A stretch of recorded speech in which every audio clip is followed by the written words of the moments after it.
Hey everyone, happy Tuesday. It is Shantanese Reese, and today is day 7. And we are talking about the importance of networking as well as the benefit of advice meetings. And so, once again, I'm back, and I am your HR professional who's been in the field for 20 years. And we've been talking these last several days about resumes and cover letters. And so today we're moving into networking. So if you've missed the first 6 videos, I encourage you to check them out. They are on Facebook, they're on LinkedIn, they're also on Twitter if you happen to be a Twitter fan. And so definitely check those out because you don't want to miss those previous tips. Networking. What's the big deal about networking? Why should you do it? And how do you do it? Let's say you're someone who just really doesn't like or is not comfortable with meeting people who you don't already know. Networking is absolutely key in landing your next opportunity because research shows that still there's a high percentage, 75 to 80% of people indicate that they find their next opportunities as a result of networking. So it's so important for you to network. If you're not on LinkedIn, as of right now, especially if it's a part of your industry, your field, you have got to create a LinkedIn account. And we talked about including LinkedIn on your resume as part of that top contact information, right along with your name, your email address, and your phone number and physical address. Your LinkedIn profile should be there as well. And there's a way that you can change your LinkedIn profile information so that it doesn't have a lot of extra unknown characters after it, but instead it's your first and your last name. And so I want to talk about LinkedIn for just a little bit, and I've got to put in a plug for my colleague, the LinkedIn man, who is Greg Burkhalter. And so if you don't know who Greg is and you are a LinkedIn user, you've got to check him out. He gives phenomenal tips and talks to you about the best way to maximize your LinkedIn profile. So just a couple of things. Greg talks, he has a plethora of information, but I want to zone in on just a few things that I learned just recently at a conference.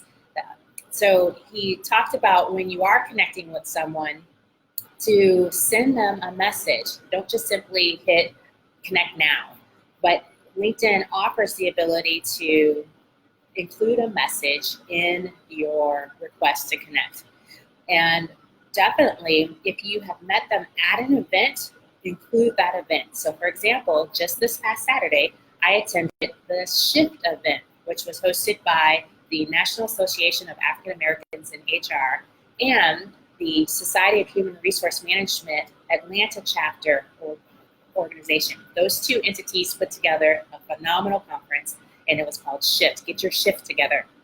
And so any requests for a connection that I want to make as a result of that event, I just lead my message with, hey, it was a pleasure meeting you at the SHIFT event.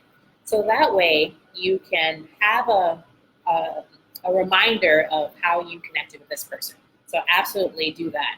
Similarly, at an event and someone gives you a business card, as soon as you can, on the back side of that business card, indicate where you met that person and the year. I will tell you, I'm not a huge fan of business cards. I have a couple of boxes of business cards, and can anyone else attest to that they have a couple of boxes of other people's business cards? But our society is still driven by having a business card. So when you receive a business card, put on the back when you met them and where. And also, if there was something unique that was discussed while the two of you chatted, add that on the back of the business card as well. Why? Because years later, months later, when you're flipping through your business cards, you will come across a business card and you're trying to think, goodness, now, I don't care how many vitamins you take or carrots you eat or whatever else that you take to keep your brain going, there's no way you're going to be able to remember all of the details about everyone that you meet. So it's important for you to write that information down on the back of the business card so that it will trigger your memory. And so when you're meeting, when you're at a networking event, there used to be this age-old, you've got to meet 3 to 5 people, or at least leave with 2 to 3 different business cards. I say just try to make as many connections as possible. So when you are at an event, there's someone who's seated next to you, try to strike up a conversation. Take notice of what they have around them. So if they have a bag, sometimes people are carrying bags and it has an emblem on the outside. You can use that as a way to start up a conversation.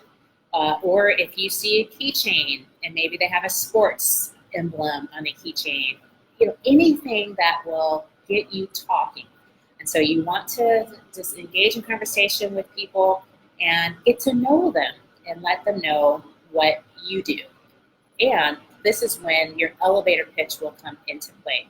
And we'll talk about elevator pitchers a few days later from here. And so when you're in a room at an event, you are looking around and you're trying to pick up on something, get a reason to go and talk to someone. That's when you start engaging in conversation. And listen. You continue to just ask questions and listen. People honestly enjoy talking about themselves. So once you exchange those business cards, if you can, right there discreetly to the side, writing down the event and that 1 or 2 memory tip to keep them in mind.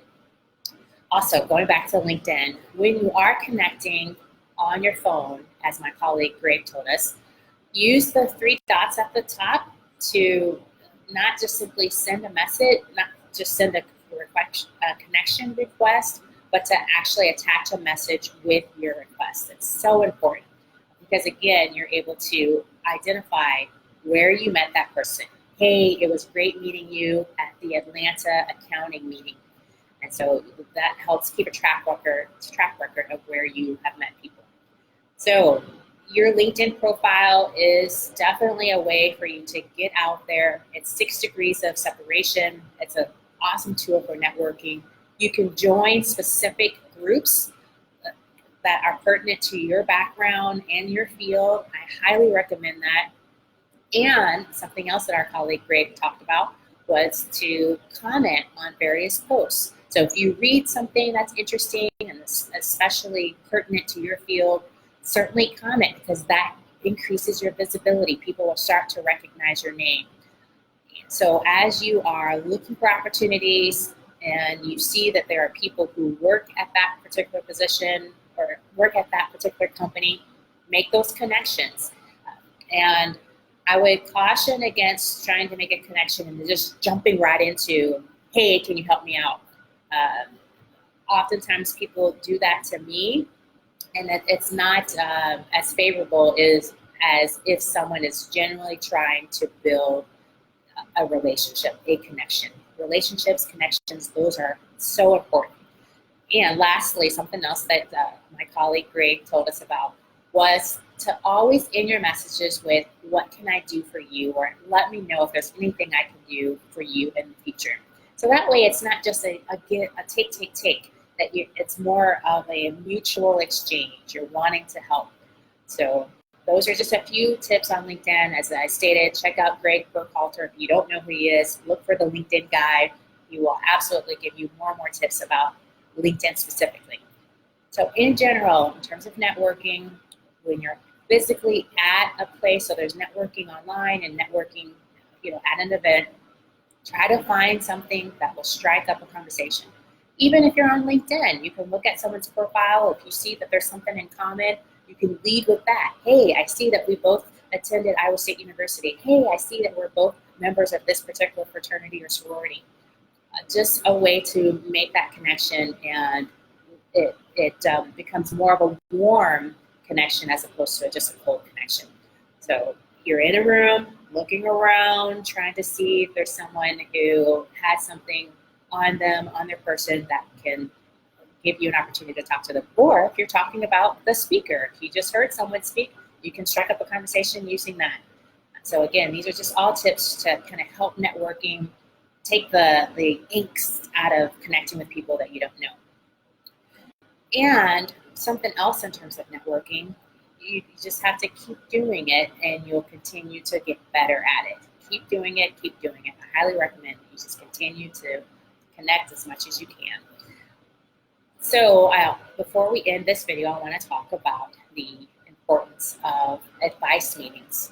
Advice meetings are when you connect with someone and you say, hey, I see that you're doing XYZ in your particular field. We share that, or we have that in common.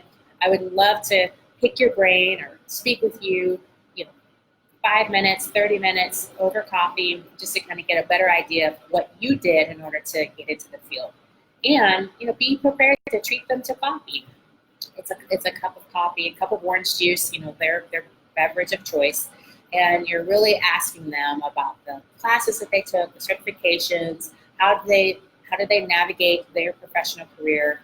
Those are advice meetings. You can certainly connect with people that you absolutely know, or you can use LinkedIn and connect with people that you don't know and indicate, hey, I'm trying to break into this field. I would love to speak with you briefly just to kind of get an idea of how you did, because you seem like you're doing really, really well. You're very successful.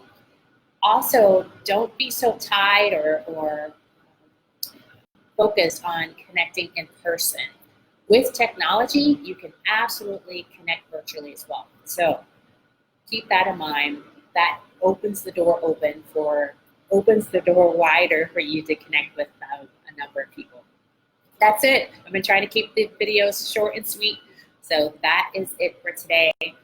And just a recap, so we talked about the first day, what's your passion? Number 2, what exactly is a resume and what you should have at the top in terms of contact information. Day 3, the objective to have or not to have.